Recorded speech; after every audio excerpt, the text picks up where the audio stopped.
Supreme court ने एक ऐसा फैसला सुना दिया जिसकी आप कल्पना भी नहीं कर सकते। मकान पर कब्जा विवाद में ये एक बड़ा फैसला आता है।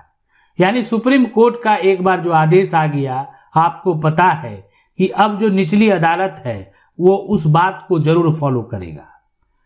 और सुप्रीम कोर्ट का ये ऐतिहासिक फैसला है, बड़ा फैसला है, वो भी जमीन कब्जा को लेकर, मकान पर कब्जा को लेकर। देखें यहां पर सुप्रीम कोर्ट के द्वारा आखिर जो कहा गया कि एडवर्स पोजेशन यानी कब्जे से मालिकाना हक तभी मान्य होगा यानी जब कब्जा जो है लंबे समय तक लगातार हो, कब्जा खुले तौर पर और सबको यहां पर दिखने लायक हो। सबसे जरूरी जो है यार कब्जा वो शत्रुतापूर्ण हो, यानी कोई विवाद नहीं है। जैसे क्या होता है, खुद से आप देख रहे हैं ना कि आपकी जमीन पर कब्जा किया हुआ है और आप कुछ बोल क्यों नहीं रहे हैं? आपको बोलना चाहिए, आपकी जमीन है। तो ऐसे में यानी आप मालिक जो है, मालिक की इच्छा अनुमति के खिलाफ, यानी सिर्फ कब्जा काफी नहीं है। अगर कब्जा अनुमति से या दो यहां पर मतलब वाला हो तो उसे एडवर्स पोजेशन नहीं माना जाएगा। यानी इस बात को आप समझ लें कि अगर आपकी प्रॉपर्टी है, आपकी जमीन है, उस जमीन पर अगर कोई कब्जा कर लेता है, आपको क्या करना चाहिए। आज ये फैसला किसके बीच में विवाद हुआ, क्यों विवाद हुआ, कहां का विवाद है, केस नंबर क्या है, ये सब कुछ आपको बताएंगे। आखिरकार सुप्रीम कोर्ट ने ऐसा फैसला क्यों सुनाया। आज जो ये फैसला है यानी एडवर्स पोजेशन को नहीं माना जाएगा, यानी उसे एडवर्स पोजेशन नहीं माना जाएगा, इसका क्या मतलब है। अगर कब्जा अनुमति या दो यहां पर जो है मतलब वाला हो कि तो ऐसे सिचुएशन में एडवर्स पोजेशन का कोई मतलब नहीं है, कब्जा कानून का कोई मतलब नहीं है। इस केस में प्रतिवादी जो है यह साबित नहीं कर पाए कि उनका कब्जा कब और कैसे जो है एक तरह से शत्रुतापूर्ण हुआ। उसके पास ऐसा कोई ठोस सबूत नहीं था जिससे यह लगे कि वो असली मालिक को हटाकर अपने आप को मालिक मानकर रह रहे थे। यानी कहने का मतलब है कि एक मकान पर आप जाएंगे और उस मकान को अपना मकान समझकर रहने लगेंगे। अरे यहां पर इस फैसले में है कि असली मालिक को हटाकर अपने आप को मालिक मानकर रह रहे थे। ऐसा होता है, बिल्कुल होता है।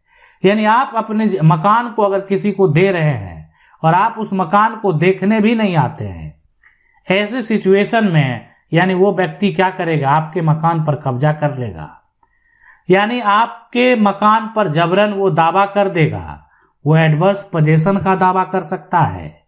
अगर वो 12 साल से अधिक समय से रह रहा है तो कानूनी तौर पर वो मालिकाना हक का दावा कर सकता है। लेकिन आज सुप्रीम कोर्ट का जो फैसला है उसमें साफ कहा गया कि मकान का मालिक वही होगा जिसके पास सही कागजात हो।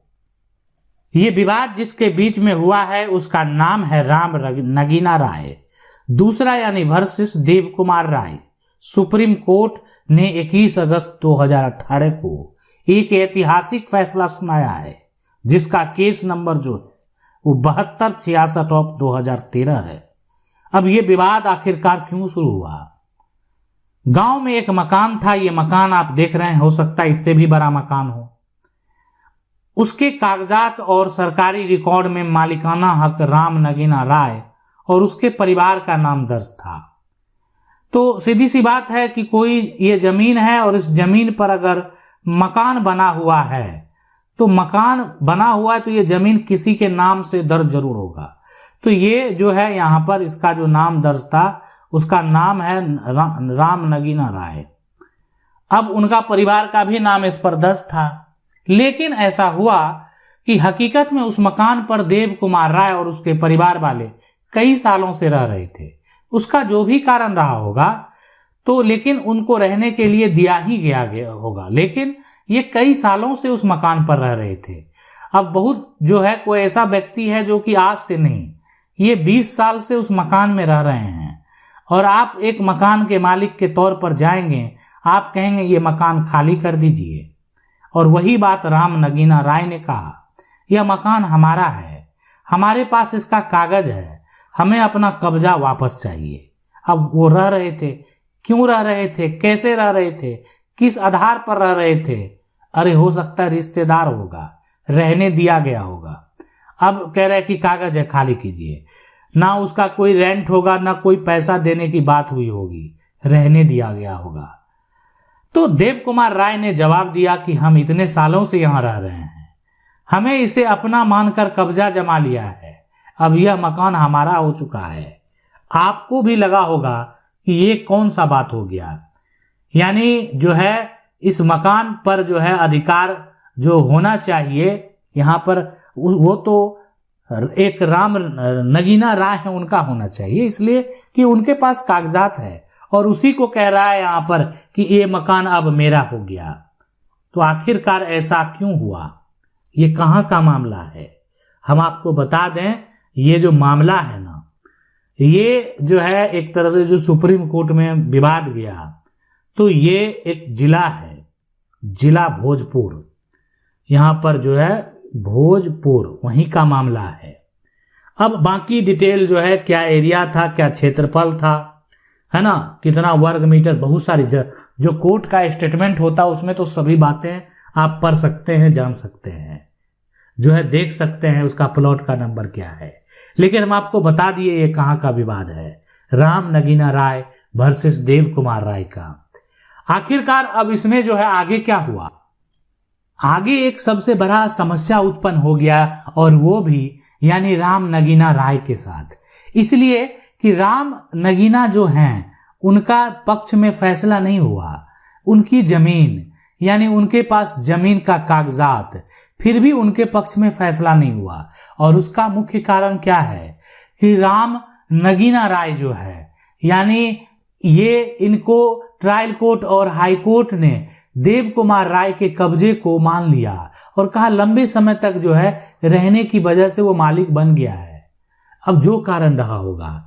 लेकिन कागजात होते हुए भी देव कुमार राय को मिल गया निराशा, और बहुत सारे ऐसे लोग हुए होंगे जो हाई कोर्ट तक गए होंगे और उनका फैसला जो हुआ होगा उसको स्वीकार कर लिए होंगे। और ऐसा कौन कौन सा जजमेंट है वो भी हम आपके पास जो है उनके स्टोरी लेकर आएंगे। उन्होंने सुप्रीम कोर्ट में अपील ही नहीं की, थक गए थे, हार चुके थे। लेकिन राम नगीना राय हार नहीं माने, वो सीधे सुप्रीम कोर्ट पहुंचे।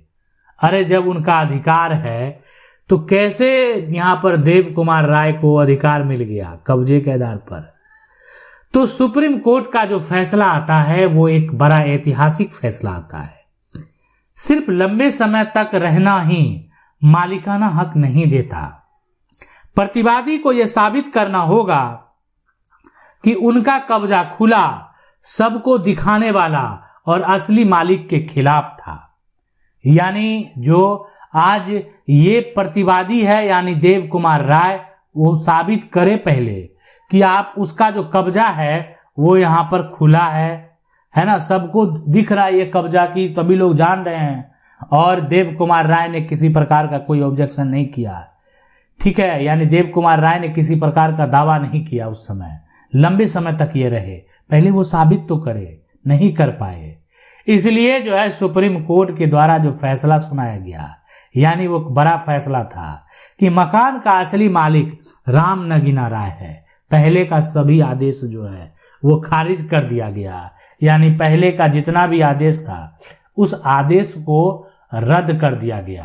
तो ये यानी आप कह सकते हैं जो मकान का विवाद है, यानी कागजात किसके नाम, राम नगीना राय के, है ना। और निचली अदालत और हाई कोर्ट ने किसके पक्ष में फैसला सुनाया, देव कुमार राय के पक्ष में। लेकिन मालिकाना हक जो है ना, मालिकाना हक, यहाँ पर आप कह सकते हैं ये विवाद को कि मालिकाना हक और कब्जे का जो विवाद है उसी को लेकर था। तो अगर आपका भी इस प्रकार से कोई समस्या है, ये तो जजमेंट से आप बहुत कुछ सीख गए होंगे कि आखिरकार क्या हो रहा है। अरे निचली अदालत का केस हार गए तो घबरा क्यों रहे हैं, घबराने की जरूरत नहीं है। हम आपके पास ये जजमेंट तो इसीलिए लाते हैं ताकि आपको बता सके कि निचली अदालत और हाई कोर्ट से हारने के बाद भी आपको अगर न्याय लग रहा है कि आपके साथ अन्याय हुआ है, तो तो आप न्याय की गुहार को लेकर सुप्रीम कोर्ट में जा सकते हैं। आपको लगता है कि आपके साथ सही नहीं हुआ है, आप सुप्रीम कोर्ट जा सकते हैं, अपना जो है याचिका दायर कर सकते हैं, वहां पर जाकर आप अपील कर सकते हैं और अपने हक को वापस प्राप्त कर सकते हैं। और वही काम यहां पर राम नगीना राय ने किया है। आशा करते हैं वीडियो अच्छा लगा होगा। वीडियो अच्छा लगा वीडियो को लाइक जरूर कर दें। चैनल को अगर पहली बार देख रहे हैं तो आप सब्सक्राइब करके जो बेल आइकन है उसको जरूर दबा लें। मिलते हैं अगली वीडियो में, तब तक के लिए जय हिंद।